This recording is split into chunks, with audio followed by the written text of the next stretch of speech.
when I moved here, I didn't have any friends. I didn't know anybody except for this one guy that I went to high school with. But he had like, he was in a relationship and they, hung out with each other, and they live like 25 minutes from here. So I honestly was like, what am I going to do? So I just started going to like play. There's like a beach volleyball court. So I started joining like beach volleyball teams, so that I can make some sort of friends. Yeah. And then a buddy of mine's fiance was a travel nurse, and she came and lived here for like 3 months. And I got like 3 months of like having a friend. And then she like just, like when you find a friend and then they make friends with other people, then you could become friends with those other people and sort of like evolve into like having, friends.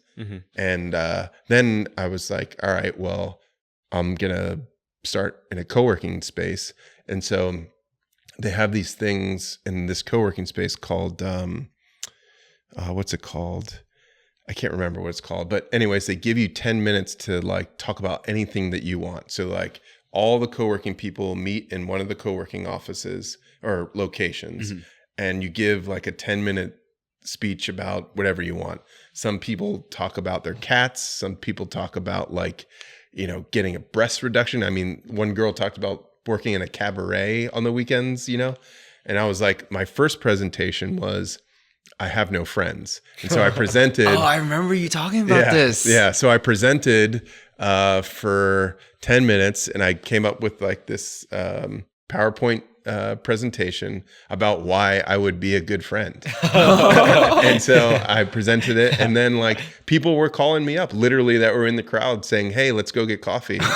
and then one girl who's now my accountability partner, she was like, hey, like come over, my husband and I will, like cook you dinner and blah, blah, blah. And I'm like, perfect.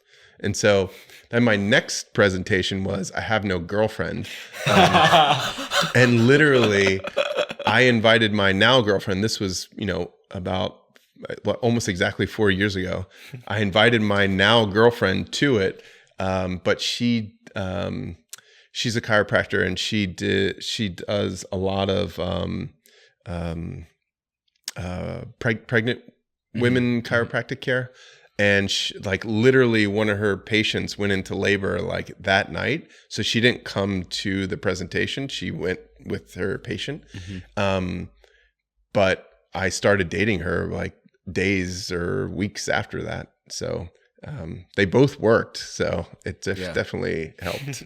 I'll show you the presentation. Okay, so you come into the city with no friends, and I guess you were just winging it to go find these friends. Would you say you were a confident person that you were going to figure out no matter what happened in this random new city? So I came down here when I was 37. Yeah. So like you can be the most confident person in the world, but like once you get to a certain age, it becomes, I think, more, for me, it was more difficult to find friends. So, or at least establish friends. So I started like thinking about it sort of strategically, like what would I need to do to put myself in a situation I analyze it like I analyze everything else, like what's worked in the past. So I looked, okay, well, my best friends are from college or graduate school. So what makes it that like easy? What makes that situation easy to make friends? And it's just because you see the same people all the time, and eventually you say something that's like, oh, that guy's kind of funny, or oh, that's kind of cool. So I thought like, all right, well, what can I do so that I could put myself around somebody consistently to eventually become friends with somebody? So I joined here, which is a co-working space. And then I joined a gym that's like a work, a led, like a coach's led exercise. So it's like CrossFit. Yeah, like that's really smart. Yeah, so it's Orange Theory. Okay. So I joined Orange Theory, and that's where I actually met my girlfriend. So that worked. Oh my gosh. And then I met two of my best guy friends there too, because it's like, well, we have similarities. We're into fitness, and then at some point they would have happy hours, and I would see like the guys like drinking in excess and like making jokes and stuff. I'm like, well, those are guys that I want to hang out with. And then, then I go up to them and you're, have a couple drinks in you and your inhibitions are lowered and you're like, hey man, like we should hang out outside of this. And they're like, yeah, let's do that. And so that's kind of how it happened. You just find similarities, in each person, and, just that's kind of how it happens.